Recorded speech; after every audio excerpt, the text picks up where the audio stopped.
استقلالیت شناسنامه‌ای هسته دولت کامل حقوق و صاحب اختیار تاجیکان در جامعه جهانی است که نظام دولتداری، سیاست داخلی و خارجی، سیاست اقتصادی، اجتماعی و فرهنگی خویش را مستقلانه پیش میبرد. در تاریخ نوین تاجیکستان 9 سپتامبر رسما روز استقلالیت جمهوری تاجیکستان قبول گردیده این سنه برای ملت تاجیک جشن مقدس محسوب می شود. تمام ساکنان کشور آزاد و آباد ما امروز افتخار دارند که 3 سال قبل از این نخستین خشت‌های پایدیوار استقلالیت واقعی و دولتداری ملی خود را نهادند.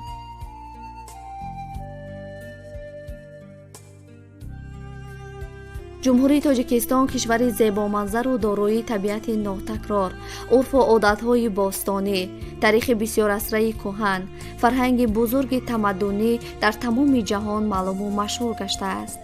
تاجیکستان به 3 ولایت و ناحیه‌های تابع مرکز جدا می شود که هر کدام این ولایت و ناحیه‌ها از شهرک و دهات‌های برای رشد سیاحان خاص عبارت می باشد. یکی از همین ناحیه‌های دوردست کوهستان این ناحیه سنگوار به حساب می رود که با طبیعت سرسبز و دلفریبش مکان سیاحان عالم گشته و دل صدها شهروندان خود جمهوری را نیز تسخیر کرده است. ناحیه سنگوار 5984 کیلومتر کوادراتی بوده در قسمت شمال و شرق تاجیکستان جایگیر شده است. مرکزی ناحیه از پایتخت جمهوری شهر دوشنبه در مسافه 205 کیلومتر دور واقع گشته است. ناحیه از 5 جماعت دهات و 90 دهه عبارت می باشد. چنانه که به همگان معلوم است، کارهای سازندگی آبادانی در زمان صاحب استقلالی مملکت و به مناسبت 30مین سالگرد استقلالیت دولتی در همه شهر و ناحیه ها ادامه دارد که اهل این ناحیه بی‌طرف بودن نمیتواند. مقامات اجرایی محلی حکومت دولتی ناحیه سنگوار جهت تطبیق امر پرزیدنت مملکت با مقصد در سطح بلند و کامیابی و دستاوردهای نظررس گذرانیدن جشن‌های ملی از آن جمله 30 سالگی استقلالیت دولتی جمهوری تاجیکستان در دایره امکانات موجوده تدبیرهای عملی اندیشیدند.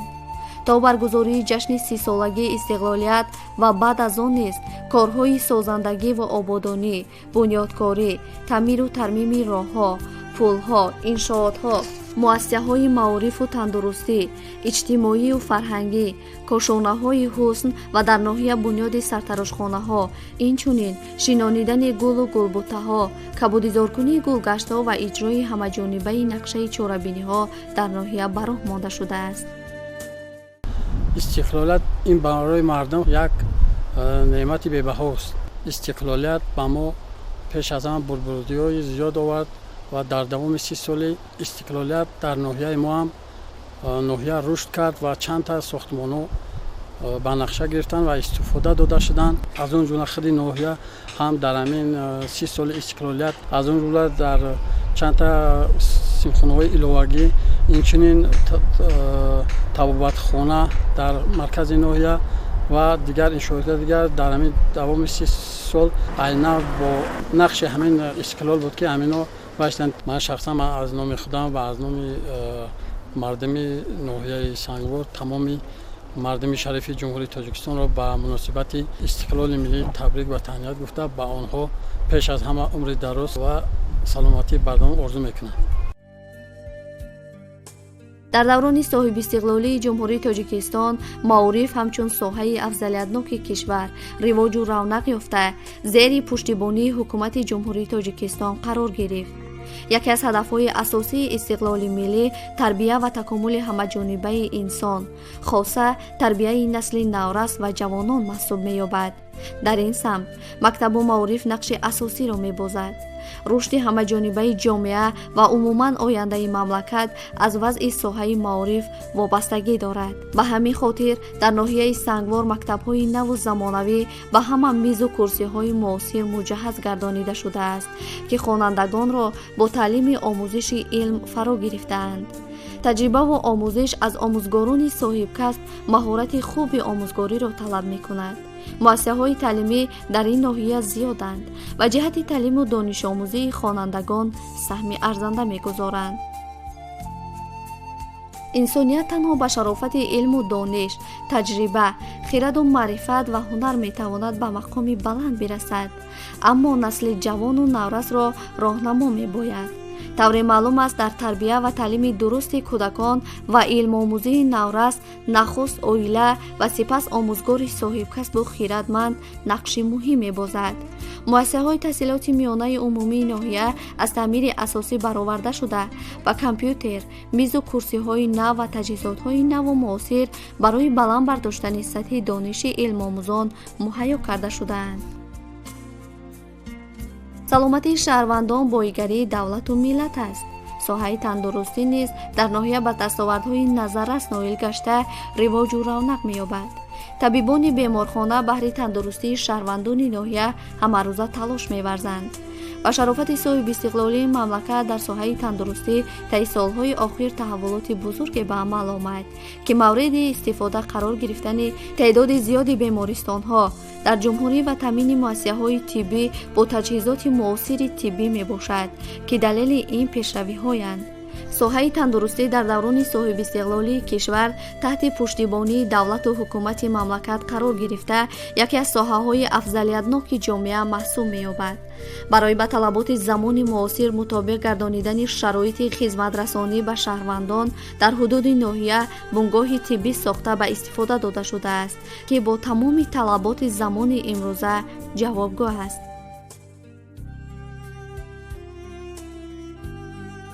дар ноҳия ёдгории тарихии мазори ҳазрати бурхи валӣ, ки тарихи беш аз 3500 сола дорад, пиряхҳои гармо ва манзараи зебои фароғатии ҳавзи кабуд ва даҳо ёдгориҳои тарихиву фарҳангӣ, ки симои ноҳияро дар дигар манотиқи ҷумҳурӣ номдор кардаанд, ҷойгир мебошанд, ки имрӯзҳо ба ин маконҳои фароғатӣ садҳо сайёҳон ворид шуда аз боду ҳавои тозаи кӯҳистони ин ҷо дидан менамоянд. ҳар нафаре ки ба ин ҷо қадам гузошт ва афсонаву тахайюлоти рӯёи худро дар ҳамин ҷо имкони амалӣ кардан дорад.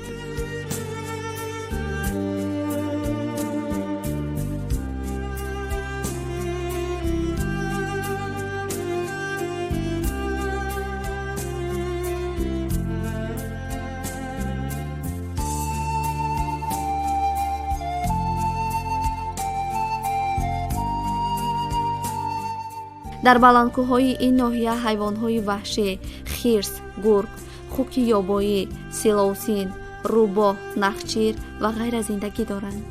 дар ноҳия қариб ҳамаи дарахтони зиннатбахшу мевадор, себ, нок, чормағз, олуча, зардолу, шафтолу, тут, гелос, ангур, бодом, растаниҳои даштӣ ва бешагӣ мерӯянд. табиат ва иқлими ноҳия барои занбури асалпарварӣ, чорводорӣ, боғдорӣ, картошкапарварӣ ва сайёҳию коҳнавардӣ хеле мувофиқ мебошад.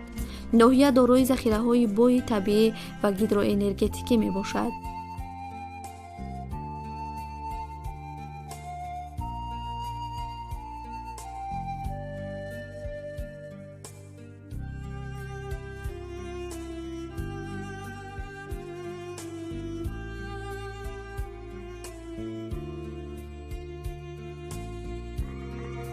бо ибтикори асосгузори сулҳу ваҳдати миллӣ, пешвои миллат, президенти кишвар муҳтарам Эмомалӣ Раҳмон эълон гардидани солҳои рушди деҳот, сайёҳӣ ва ҳунарҳои мардумӣ имкон фароҳам овард, то соҳаи ҳунармандиро ба ривоҷ биёрад.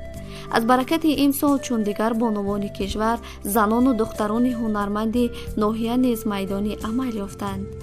با آموزش کسب‌های گلدوزی و سوزاندوزی، جورابافی و تاقی‌دوزی، کورتادوزی و ده‌ها هنرهای دیگر شغل ورزیده و بودجه خانواده درآمد علاوه‌ای افزودند.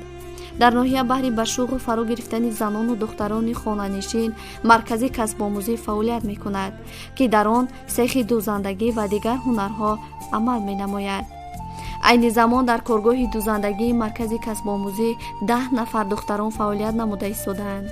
چنانه که از گفته‌های خود آنها برمی‌آید مدت چند سال فعالیت کارگاه دوزندگی صدها نفر از تمام دهات ناحیه به آموزش فرا گرفته شده نازکی‌های کسبی دوزندگی را از خود نمودند و امروز مستقلانه در خانه فعالیت دارند. این زنان هنرمند سر و لباس مکتبی آماده نموده پیشکش خریداران نمودند. дар ин ноҳия барои ба шуғл фарӯ гирифтани занону духтарони хонанишин ҳама чораҳо андешида мешаванд ва филиали маркази таълимии калонсолони тоҷикистон фаъолият мекунад ки занони бекорро ба шуғл фаро мегирад. Инчунин дар деҳаҳои дурдаст курсҳои сайёри дузандагӣ барои занҳои хонанишин гузаронида мешавад. аз ҳисоби курсҳои муҳосибӣ ва компютерӣ тибқи роҳхати шуъба ба духтарон дар мақомоти маҳаллӣ шуъбаи маориф ва дигар ташкилотҳо ба кор таъмин карда мешаванд. бонувони чирадасти сангвор мисли ҳампешаҳои дигари хеш барои ҳифз ва эҳё намудани ҳунарҳои мардумӣ саъю талоши зиёд ба харҷ медиҳанд.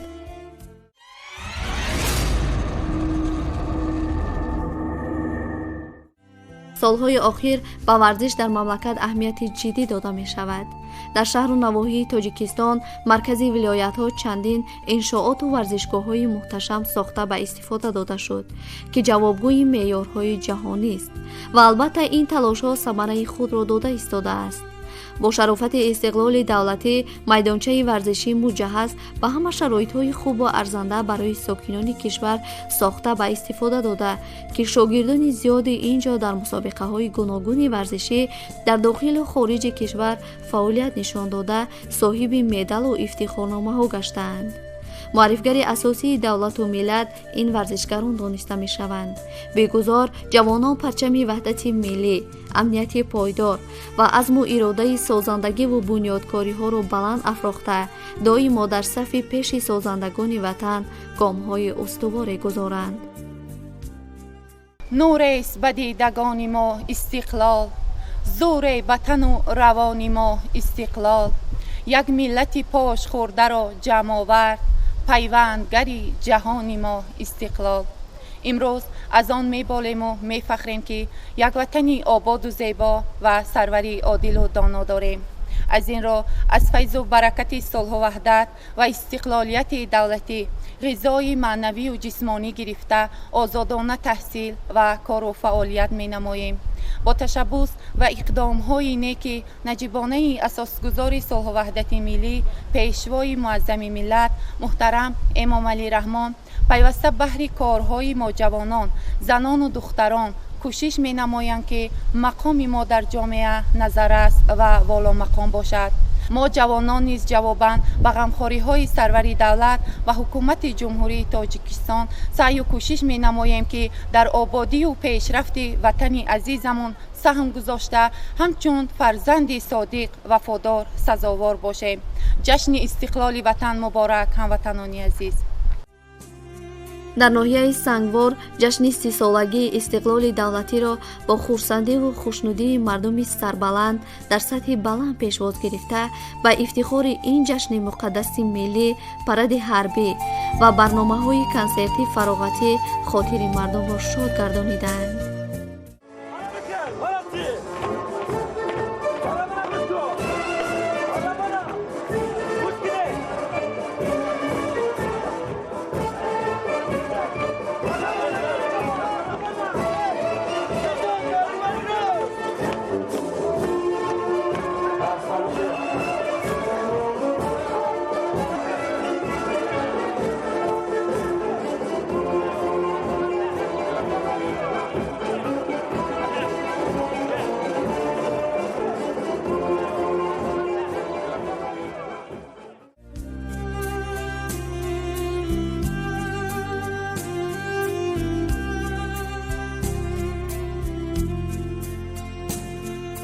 бигузор хуршеди сулҳу ваҳдат ба истиқболи ҷашни фархундаи 30-солагии истиқлоли ҷумҳурии тоҷикистон ба мардуми заҳматкаши ноҳияи сангвор ва кишвари маҳбуби мо нурафшонӣ кунад.